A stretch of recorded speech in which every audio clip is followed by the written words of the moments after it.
Aytishlaricha bir kuni yerning bir burchagida barcha insoniy hislar va fazilatlar yig'ilibdi.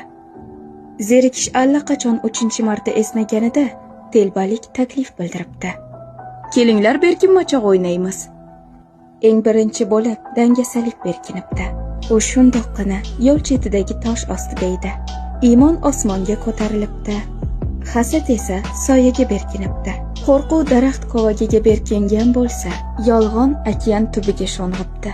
Lekin aslida yolg'on kamalak orasida edi. Faqat muhabbat qayerga berkinish kerakligini bilmasdi. Shu payt g'unchalar orasiga berkinishni tanladi. Telbalik hammani topdi. Muhabbatdan tashqari.